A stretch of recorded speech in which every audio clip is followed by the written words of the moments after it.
নমস্কাৰ বন্ধুবান্ধৱীসকল RJ job info YouTube চেনেলটোলৈ মই ৰাজে আপোনালোকক সকলোকে পুনৰবাৰ স্বাগতম জনাইছো। আজি এই ভিডিঅ'ত আপোনালোকক জনাম যে আপোনালোকৰ ৰানিঙত কেনেধৰণে আপোনালোকে ষ্টেমিনাসমূহ বঢ়াব পাৰিব। তাৰে আজি আপোনালোকক 9টা টিপছ দিম। এই 9টা টিপছনো কি জানিবৰ কাৰণে আপোনালোকে ভিডিঅ'টো অলপ স্কিপ নকৰি একেলগে ভিডিঅ'টো চাই থাকিব। যদিহে আপোনালোকে যদি বিগিনাৰ হয়, ৰানিঙত যদি আপোনালোকৰ কোনো ধৰণৰ এক্সপিৰিয়েঞ্চ নাই, আপোনালোকে প্ৰথমবাৰৰ যদি আপোনালোকৰ গ্ৰাউণ্ডত আহিছে, তেনে আপোনালোকে এই ভিডিঅ'টো আপোনালোক খুবেই উপযোগী হ'ব। সেয়েহে ভিডিঅ'টো আপোনালোকে এৰি নাযাব। কমপ্লিট আপোনালোকে 9টা টিপছনো কি আপোনালোকে কমপ্লিট চাব।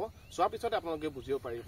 তাৰপাছত আপোনালোকৰ ৰানিঙৰ ইম্প্ৰুভমেণ্টো হ'ব। আপোনালোকৰ লগতে কি হ'ব, ষ্টেমিনা বাঢ়িব। ষ্টেমিনা বাঢ়িলে আমাৰ কি হয়, ৰানিঙতো এনেও ইম্প্ৰুভমেণ্ট হয়। কম সময়ৰ ভিতৰতে আপোনালোকে 3200 মিটাৰ আপোনালোকে 3200 মিটাৰ হওক বা আপোনালোকে 4800 মিটাৰ হওক, যদি আপোনালোকে কম সময়ৰ ভিতৰতে সোমাব পাৰিব। সেয়েহে ভিডিঅ'টো অলপ স্ক্ৰীনৰ একেলগে ভিডিঅ'টো চাই থাকিব।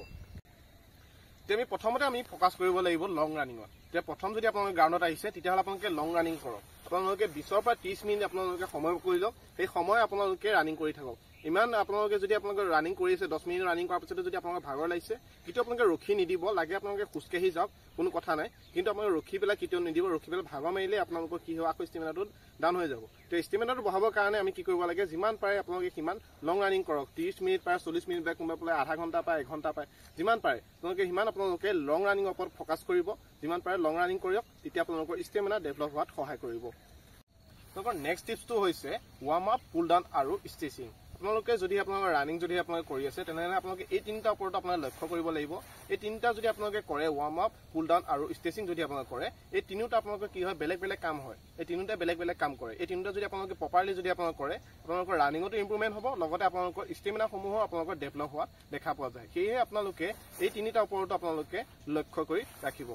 টিপছটো আপোনালোকৰ কি, আপোনালোকে হিল ৰানিং। যদি আপোনালোকৰ ওচৰত যদি আপোনালোকৰ পাহাৰ আপোনালোকৰ দলং চলং যদি আপোনালোকৰ ওচৰত আছে, তেনেহ'লে আপোনালোকে দলঙত আপোনালোকে ৰানিং কৰিব পাৰে। আপোনালোকে এটা চিডিউল বনাই লওক। আপোনালোকে সপ্তাহত আপোনালোকে এটা দিনত আপোনালোকে হয় শনিবাৰ লৈ লওক, নহ'লে আপোনালোকৰ শুকুৰবাৰ লৈ লওক। যিকোনো এটা দিনত আপোনালোকে হিল ৰানিং আপোনালোকে কৰাটো আপোনালোকৰ অভ্যাস কৰি লওক। আপোনালোকে হিল ৰানিং কৰিলে কি হয়, ভৰিত আপোনালোকৰ বহুতখিনি পাৱাৰ আহে, লগতে আপোনালোকৰ ষ্টেমিনা বহুত বাঢ়ি যোৱা দেখা পোৱা যায়।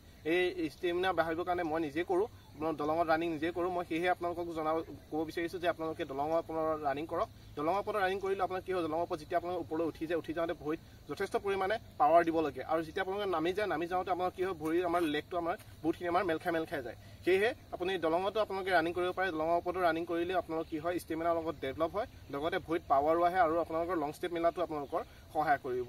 এতিয়া আমি নেক্সট টিপছটোলৈ আগবাঢ়িছোঁ। এতিয়া আমি 5 নম্বৰ টিপছটোলৈ আগবাঢ়িছোঁ। 5 নম্বৰ টিপছটো হৈছে আমাৰ বডি ৰেষ্ট। যদিহে আপোনালোকে সদায় যদি ৰানিং কৰি আছে, তাৰ মাজত যদি আপোনালোকে এদিন যদি আপোনালোকে ৰেষ্ট দিয়া নাই, তেতিয়াও আপোনালোকে এটা ভুল কাম কৰি আছে। কাৰণ ষ্টেমিনা বাঢ়িবৰ কাৰণে আমাৰ বডিটো অলপ ৰেষ্ট দিব লাগে। এতিয়া আমি সদায় যেতিয়া আমি ৰানিং কৰি থাকোঁ, আমাৰ বডিটো সদায় আমাৰ ষ্টেমিনাসমূহ গৈ থাকে। সেয়েহে ষ্টেমিনাসমূহ আকৌ ৰিটাৰ্ণ আপোনাক কৰিবৰ কাৰণে কি কৰিব লাগে, বডিটো আমি ৰেষ্ট দিব লাগে। এতিয়া ৰেষ্ট দিয়াৰ দিনতো যদি আপোনালোকে গৈ পেলাই যদি আপোনালোকে কিবা কিবি খেলত যদি আপোনালোকে ব্যস্ত হৈ আছে বা ক'ৰবাত ঘূৰিব গৈ আছে, তেতিয়া এনেধৰণে আপোনালোকৰ ৰেষ্ট নহয়। কাৰণ পাছৰ দিনাখন আপোনালোকে আকৌ ৰানিং কৰিব যাব লাগিব। সেয়েহে যোনদিনাখন আপোনালোকৰ ৰেষ্ট হয়, ৰেষ্টৰ দিনাখন আপোনালোকে ঘৰতে থাকি আপোনালোকৰ বডিটো অলপমান ৰেষ্ট দিয়ক। ভালদৰে আপোনালোকে খোৱা বোৱাত আপোনালোকে যতন লওক। আৰু পাৰিলে আপোনালোকৰ ৰাতি আপোনালোকৰ যিটো আপোনালোকে শুব লাগে, ৰাতি শুওঁতে প্ৰায় আপোনালোকে 7 ঘণ্টা 8 ঘণ্টা যিমান পাৰে সিমান আপোনালোকে শুব। কাৰণ শুলেই আমাৰ কি হয়, ৰানিঙত আপোনালোকৰ ইম্প্ৰুভমেণ্ট দেখা পোৱা যায়। কাৰণ আমাৰ ৰেষ্ট বডিটো ফুল আমাৰ ৰিকভাৰ হ'বৰ কাৰণে দিব লাগে। সেই ৰেষ্ট লোৱা যোনটো দিন, সেই ৰেষ্ট লোৱা দিনটোত আমাৰ বডিটো ফুল ৰিকভাৰ হ'বৰ কাৰণে দিব লাগে। সেয়েহে আপোনালোকে ৰেষ্টটো আপোনালোকে নেৰিব। আপোনালোকে যিদিনা ৰেষ্ট দিব, সেইদিনা প্ৰপাৰলি আপোনালোকে একো কাম নকৰি আপোনালোকে ঘৰতে আপোনালোকে বডিটো ৰেষ্ট দি ৰাখিব। তাৰ পাছত টিপছটোলৈ আগবাঢ়িছোঁ। আমাৰ 6 নম্বৰ টিপছটো হৈছে আমাৰ মৰ্ণিং টাইমত আপোনালোকে হাৰ্ড ৱৰ্ক কৰাটো। এতিয়া মৰ্ণিং টাইমত যেতিয়া আপোনালোকে হাৰ্ড ৱৰ্ক কৰে, তেতিয়া আপোনালোকৰ ষ্টেমিনাসমূহ বাঢ়া যায়। এতিয়া আপোনালোকে মৰ্ণিং সময়ত আপোনালোকে যিমান পাৰে 3200 মিটাৰ মাৰক, তাৰ লগতে আপোনালোকে শ্বৰ্ট ৰানিং কৰক, ৱাৰ্ম আপ, ষ্ট্ৰেচিং গোটেইখিনি আপোনালোকে যিমান আছে গোটেইখিনি আপোনালোকে কভাৰ কৰক। কভাৰ কৰিলেও আপোনালোকৰ বহুতখিনি ইম্প্ৰুভমেণ্ট দেখা পোৱা যায়। যদি আপোনালোকৰ মৰ্ণিং টাইমত আপোনালোকে কিয় কৈছোঁ, যে মৰ্ণিং টাইমত আপোনালোকৰ যিটো আপোনালোকৰ বতাহটো হয় বা অক্সিজেনটো হয়, অক্সিজেনটো পুৰা ফ্ৰেছ থাকে। সেয়েহে আপোনালোকৰ অক্সিজেনটো লৈ পেলাই আপোনালোকৰ ৰানিং কৰাত বহুতখিনি সহায় হয়। সেয়েহে আপোনালোকৰ মৰ্ণিং যদি ৰানিং কৰি আছে, মৰ্ণিং ৰানিং কৰিলেও আপোনালোকৰ ষ্টেমিনাসমূহ ডেভেলপ হ'ব। এতিয়া আমি 7 নম্বৰ টিপছটোলৈ আগবাঢ়িছোঁ। 7 নম্বৰ টিপছটো হৈছে আমাৰ ABC ডিলছ। আপোনালোকে যদি ৰানিং কৰাৰ পাছত আপোনালোকে ABC ডিলছ নকৰে, তেতিয়াও আপোনালোকৰ ষ্টেমিনাসমূহ নাবাঢ়িব। যদি আপোনালোকে ৱৰ্কআউটসমূহ কৰাৰ পাছত আপোনালোকে সপ্তাহত যদি আপোনালোকে 3 দিন বা 4 দিন যদি আপোনালোকে ABC ডিলছো কৰে, তেতিয়া আপোনালোকৰ ষ্টেমিনাসমূহ বাঢ়া আপোনালোকৰ খুবেই চান্স থাকে। আপোনালোকে ABC ডিলছৰ ওপৰত যদি আপোনালোকৰ ভিডিঅ' প্ৰয়োজন হয়, তেনেহ'লে মোৰ চেনেলত আপোনালোকৰ এনেধৰণৰ ভিডিঅ'সমূহ পাই যাব।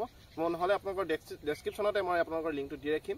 মোৰ এই চেনেলৰ তলত গৈ আপোনালোকে সেই ভিডিঅ'টো চাই ল'ব পাৰিব। এতিয়া আমি আগবাঢ়িছোঁ 8 নম্বৰ টিপছটোলৈ। 8 নম্বৰ টিপছটো কি? 8 নম্বৰ টিপছটো হৈছে আমাৰ শ্ল' ফাষ্ট ৰানিং।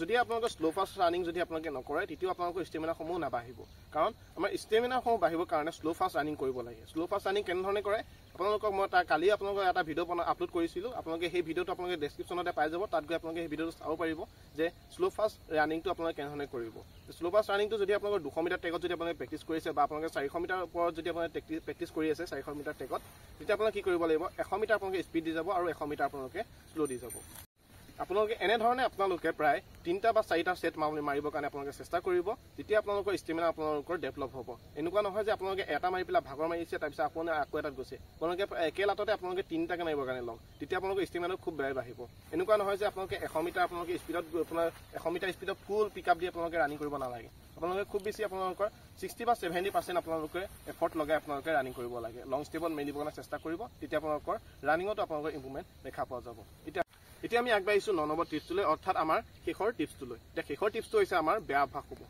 এতিয়া বেয়া অভ্যাসসমূহনো কি আপোনালোকক মই খুলি পেলাই আপোনালোকক ক'বলৈ নোৱাৰোঁ কাৰণ আপোনালোকে নিজেই জানিছে আপোনালোকৰ ৰানিং ইম্প্ৰুভমেণ্ট কিয় হোৱা নাই আপোনালোকৰ কিছুমান বেয়া অভ্যাসৰ কাৰণে সেয়ে আপোনালোকে এই বেয়া অভ্যাসসমূহৰ পৰা আপোনালোকে দূৰত থাকক সেই তেতিয়া আপোনালোকৰ ৰানিঙত আপোনাৰ ইম্প্ৰুভমেণ্টো হ'ব আৰু লগতে আপোনালোকৰ ষ্টেমিনাসমূহ বাঢ়িব আজি যিকেইটা আপোনালোকৰ টিপছকেইটা ক'লোঁ এই টিপছকেইটা যদি আপোনালোকে ফ'ল' কৰে লগতে আপোনালোকৰ ষ্টেমিনাসমূহ বাঢ়িব আৰু লগতে আপোনালোকৰ কি হ'ব ৰানিঙতো আপোনালোকৰ ইম্প্ৰুভমেণ্টসমূহ দেখা পোৱা যাব সেয়েহে আপোনালোকে গোটেইখিনি টিপছ আপোনালোকে ইগন'ৰ নকৰি আপোনালোকে কমপ্লিট আপোনালোকৰ ফ'ল' কৰিব লওক আজি এই ভিডিঅ'টোত ইমানখিনি আছিলে যদিহে ভিডিঅ'টো চাই ভাল পালে ভিডিঅ'টো এটা লাইক কৰিব যদি চেনেলত যদি প্ৰথমবাৰ আহিছে চেনেলটো ছাবস্ক্ৰাইব কৰি কাষত থকা বেল আইকনটো প্ৰেছ কৰি ৰাখিব তেতিয়া মই এনেধৰণৰ ভিডিঅ'সমূহ যেতিয়া মই আপলোড কৰোঁ যাতে পোনপ্ৰথমে আপুনি পায় আজিলৈ মই বিদায় লৈছোঁ পুনৰ লগ পাম নতুন এটা ভিডিঅ'ত ধন্যবাদ জয় অসম